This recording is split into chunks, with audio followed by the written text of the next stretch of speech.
para pemirsa MFC TV, alhamdulillah rabbil alamin wa bihi assalamu alaikum warahmatullahi wabarakatuh. Alhamdulillah kita bertemu kembali dalam suasana menjelang lebaran dan kita pada hari ini pada tanggal 30 Idul Fitri, pada 30 Ramadan, yang mana besok kita melaksanakan Idul Fitri. Ya, para pemirsa yang berbahagia dan rahmat Allah, Idul Fitri itu apa? Atau sholat Idul Fitri ini sebenarnya hukumnya sunnah muakkad, sudah dilakukan secara berjamaah. Meskipun sebagian ada yang mewajibkannya, tetapi tidak. Sehingga sholat Idul Fitri ini boleh dilakukan sendiri dan boleh dilakukan berjamaah dengan keluarga di rumah, ya, dan tidak harus dilakukan di masjid atau di lapangan atau di tempat terbuka, ya, ramai. Meskipun kalau dalam kondisi yang netral, kondisi yang bagus, tidak ada bahaya yang mengancam kita, ya memang dilakukan secara berjamaah ini jauh lebih baik, karena itu akan lebih menghidupkan sosial dan sebagainya. Tetapi ketika dalam kondisi kayak gini, di mana kita sekarang sedang menghadapi perang terhadap COVID, perang terhadap virus 19 ini, ya lebih baiknya kita lakukan dari rumah dan di rumah. Ya, ini akan lebih baik. Ya. Para pemirsa, adapun sholat Id caranya ini, kita di rakaat pertama, kita di rakaat pertama, ya, setelah takbiratul ihram, sebelum baca iftitah atau bismillah, kita disunahkan untuk bertakbir sebanyak 7 kali. Adapun di rakaat kedua kita disunahkan untuk bertakbir 5 kali. Namun apabila kita sebelum bertakbir 7 kali atau di rakaat pertama atau 5 kali di rakaat kedua, ini kalau kita sudah terlanjur membaca Fatihah, ya, maka tempat sunnahnya membaca takbir itu sudah habis, sudah ada, sehingga kita tidak lagi disunahkan untuk bertakbir, dan kita tidak usah memotong. Alias dengan kalau kita sudah terlanjur Bismillahirrahmanirrahim, ya sudah, kita lanjut saja, tidak usah berhenti terus kemudian takbir dulu, nanti diulang lagi, itu malah nanti sholatnya batal. Kenapa batal? Karena kita meninggalkan yang wajib demi mengejar yang sunnah, itu takbir.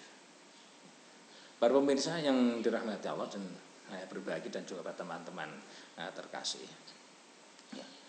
Setelah kita sholat selesai, ya, apabila kita sholatnya dilakukan secara berjamaah, meskipun hanya berdua, maka tetap dianjurkan salah satunya untuk melakukan khutbah. Ya, ini sunnah juga, tidak ada wajib. Sunnah berkhutbah sebanyak 2 kali, seperti umumnya khutbah yang dilakukan pada hari Jumat. Hanya saja pada khutbah ini, di khutbah pertama ini harus dianjurkan untuk diawali takbir sebanyak 9 kali, sedangkan di khutbah kedua diawali dengan takbir sebanyak 7 kali. Ini lagi-lagi kita ini sunnah, dan khutbah juga sunnah.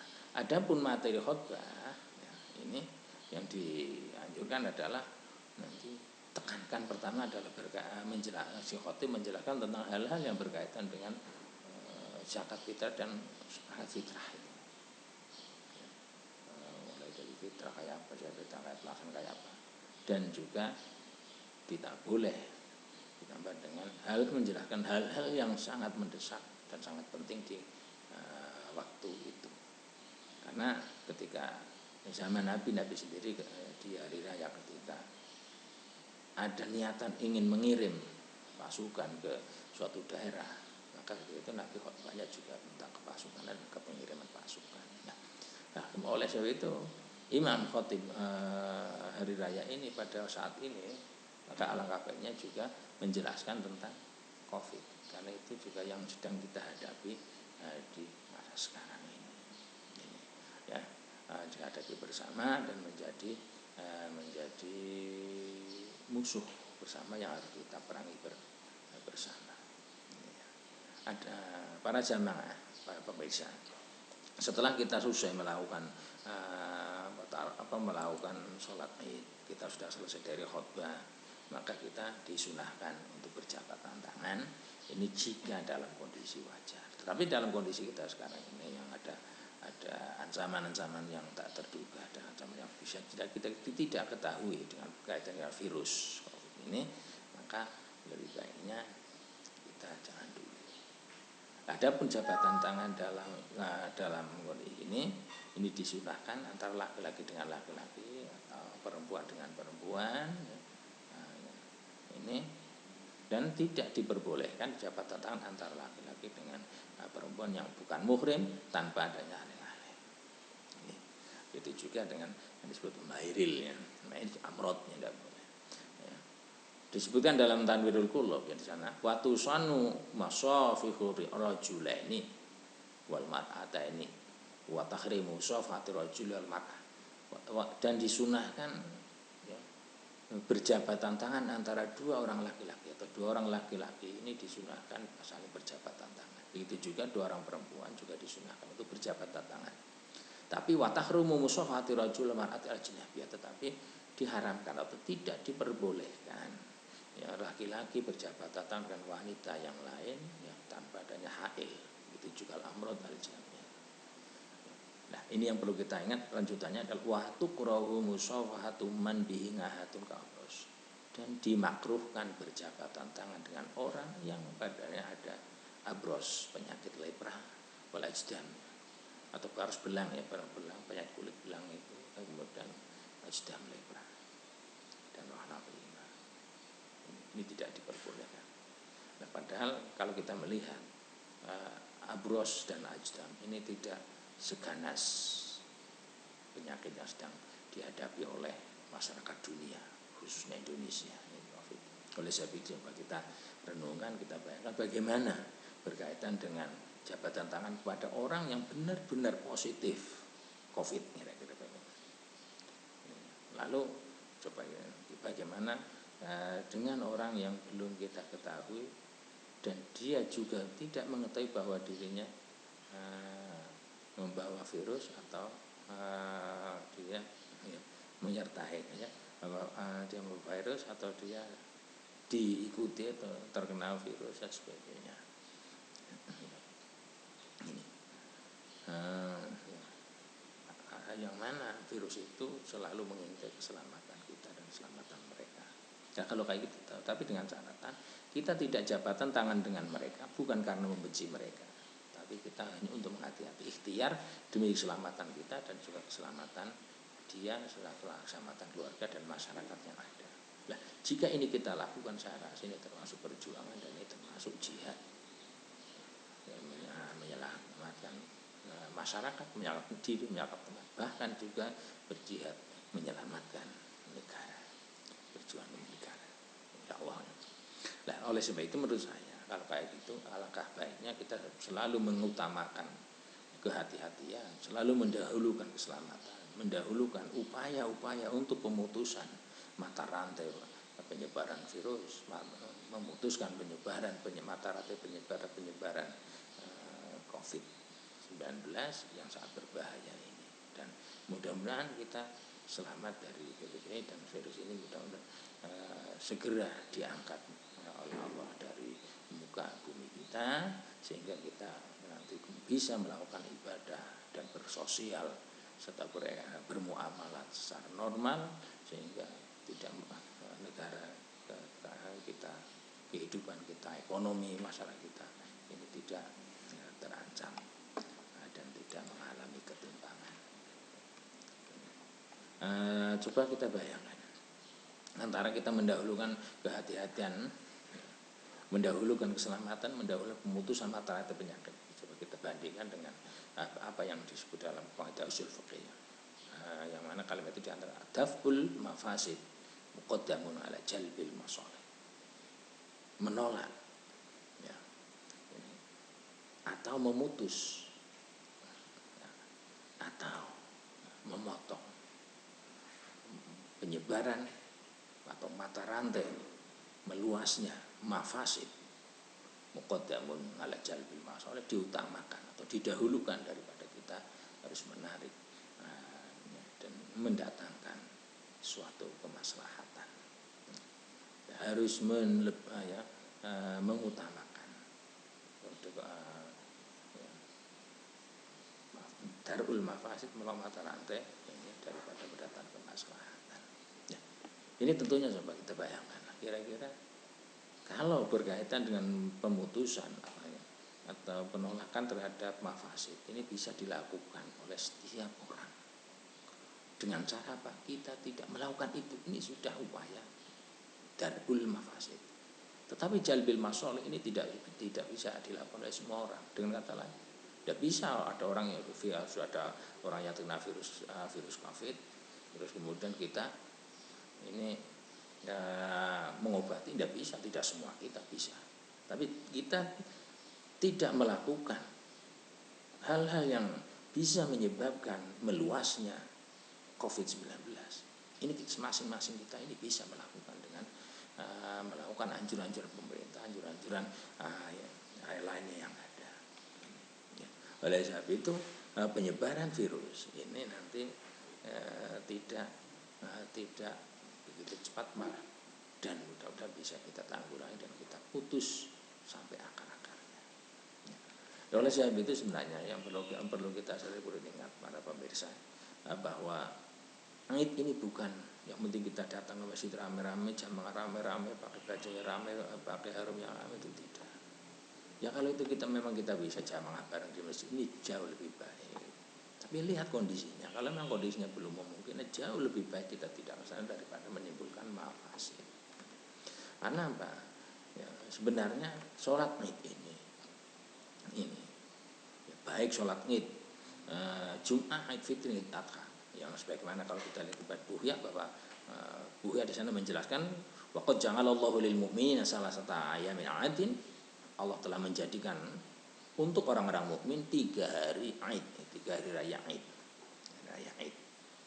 Al-Jum'atu wal Fitratu wal Adha, yaitu Jumat, Fitrah dan Aid Adha. Namun lanjutnya Bu ya, wa kulluha ba'da ikmalil ibadah. Tapi semuanya Aid itu harus dilakukan setelah sempurnanya ibadah. Walaisal Aid liman labisal jadid. Dan yang perlu kita ingat bahwa riaya ini, Aid ini tidak atau bukan bagi orang yang hanya berpakaian jadid, tetapi Aid yang sebenarnya adalah bal ta'atu tazid, adalah orang yang ketaatannya ini benar-benar bertambah dari yang sebelumnya. Itulah orang yang melakukan Aid. Kalau hanya pakaian baru, ini belum mencapai hakikat, ini baru casing daripada Aid. Wala liman tajmal bil malbus, dan bukan orang Aid ini bukan bagi orang yang bermacak, berhias dengan pakaian yang baru, wa markab, kendaraan yang mewah. Tapi Aid ini adalah bagi orang yang dapatkan maghfirah. Ini dikuatkan oleh dalam Uniyah. Ya, di sana dalam Uniyah di fasal Uniyah ada yang betul tidak dalam fasal laisal Aid bil basu naim. Jadi Aid ini bukan hanya memakai hal yang nikmat, enak-enakan, makanan yang lezat-lezat, kita berkecimpung dengan hal yang bagus-bagus, senang-senang lah, kenikmatan saat itu tidak. Jadi Pak itu dikatakan sana dalam sahih lakin al-Aid biduhuri alamati qabuli litaat. Menurut Sahih Ibnu Qatir, tetapi Aid ini ya, diperoleh dengan munculnya tanda-tanda diterimanya ketaatan, wa takfirid dunubi wal khati'at, diampuninya dosa dan kesalahan, wa tabdili sayyi'al bihasanat, bergantinya keburukan dengan kebaikan, wal bisyarah birtifai dan adanya kebahagiaan dengan ya, meningkatnya derajat, ya, ini wal khalqi wa tarfi wal aibah wal, dan kita menghilangkan dari kejelekan, kita mendapat anugerah Tuhan, karomah dari Tuhan, wan sirahi sudur binuril iman, dan semakin lapangnya dada kita dengan adanya nur iman, wasukunul qalbi biquatin, ketenangan hati kita dengan adanya kekuatan keyakinan, wa ma dhahara alaihi min alamati, dan apa yang muncul pada hati itu tentang tanda-tanda yang ada. Apa diantaranya? Itu yang kemudian sukun hati itu kuat. Wan syirah, tanda-tandanya adalah infijar bihuril ilm, terpancarnya laut keilmuan, minal kulub dari hati, yang meluap alal asin, yang kemudian bisa keluar melalui lisan. Wanwangil hikam, munculnya berbagai laut hikmah keluar dari lisan. Wal fusohah wal balaghah dan sebagainya. Ini hakikatnya, bukan kita geruda-geruduk rame-rame ke masjid, ke sholat bareng sebagainya. Bukan itu hanya casing. Oleh sebab itu suatu ketika Sayyidina Ali pernah ditanya oleh seorang laki-laki bahwasanya ini hari raya, kenapa Anda makan roti yang kasar, makan roti yang tidak bagus itu? Ketika itu Sayyidina Ali menjawab, ya, al-yauma idun liman qabila somu. Hari ini adalah hari raya bagi orang yang puasanya diterima, wa syakara sa'yahu, dan amal perbuatnya diterima oleh Allah, wa ghufratan ba'u, dan dosanya diampuni oleh Allah. Al-yauma lana'idun wa huda lana'idun. Hari ini bagi kami umat Islam adalah hari raya, besok bagi kami hari raya, besoknya lagi bagi kami juga hari raya. Pokoknya wa kullu yaumin la na'sillah fihi fa huwa lana'idun. Setiap hari di mana di hari itu kita tidak melakukan kedurhakaan kepada Allah, maka di hari itulah adalah hari Aid bagi kita. Para pemirsa yang berbahagia dan dirahmati Allah, mudah-mudahan Ramadan ini memang menghasilkan buah sehingga kita benar-benar Aid, benar-benar melakukan hari raya yang sebenarnya, bukan hanya casing. Oleh sebab itu seyogianya bagi kita sebagai orang yang punya akal sehat, ya, kita di dalam hari raya ini, meskipun kita tidak boleh berhari raya berjamaah di masjid, tidak boleh hari raya di lapangan, tidak boleh hari raya kumpul dengan orang secara banyak, ya, dan berdesak-desakan, berjabatan tangan salam sebagainya. Ini jangan menjadi hal yang risau bagi kita. Itu pada hakikatnya bukan hakikat daripada ini. Oleh sebab itu coba kita kembali sebagai orang yang bijak, kita kembali agar Aid ini kita tidak memandang hanya kepada dohirnya, dan kita tidak hanya membatasi bahwa Lebaran ini apa dohir yang ada, casingnya ada, tapi kita mencoba untuk beralih, ya, melihat bahwa hari raya ini adalah kita jadikan sebagai hari untuk berenung, untuk berpikir, ya, untuk menghitung seberapa apakah kita ini naik kedudukannya, atau kita diterima ketaatannya, dosanya terampuni atau tidak. Ya. Oleh sebab itu gambarkanlah ketika hari raya pagi hari kita bangun, kita mau melakukan sholat, seolah-olah kita bangkit dari kubur menuju Tuhan sebagainya. Sebagian ada yang selamat, sebagian ada yang tidak. Nah, kembali kepada bahwa hakikat pada apa yang disampaikan oleh Sayyidina Ali, bahwa setiap hari di mana kita tidak melakukan kedurhakaan pada Allah adalah hari raya bagi kita. Maka apabila kita dalam upaya melakukan hari raya di rumah, hari raya berkumpul di rumah, tidak melakukan, tidak kumpul di masjid secara jumlah yang begitu banyak di lapangan dan sebagainya, dengan tujuan kita melakukan ketaatan kepada ulil amri, saya rasa itu termasuk bagian dari ketaatan kita kepada Allah dan kepada Rasulnya, sebagaimana yang digambarkan oleh Allah dalam surah firman-Nya, Bismillahirrahmanirrahim, ya ayyuhalladzina amanu atiiullaha atiiur rasulah ulil amri minkum. Hai orang-orang yang beriman, bertaatlah kamu kepada Rasul dan kepada ulil amri di antara kamu. Nah, ulil amri memang dibatasi pada ditafsiri bahwa kita wajib taat pada ulil amri selama ulil amri ini masih berada di garis ketaatan kepada Allah dan sebagainya. Tapi yang jelas kayak apapun, jika itu pemerintah yang sah, seandainya dia memerintahkan kepada kita dengan memerintahkan hal yang menyesatkan kita, memerintahkan dengan hal yang merugikan pada kita tetap wajib taat. Sebagaimana disampaikan dalam suatu hadis Bukhari, nanti saya likum ba'di wulatun, faliyakum birrohbil birhi wa yalikum fa'al fajir bifujur fasmu lahu wa atimu fi kulli ma wafaqal haq wa sallu warahu fa in ahsanu falakum wa lahum wa in asa'u falakum wa alaihim. Tidak ada ruginya gitu. Ya. Memang di hadis lain juga nanti disebutkan bahwa la ta'ata fi maksiatin wa innamat ta'atu fil ma'ruf.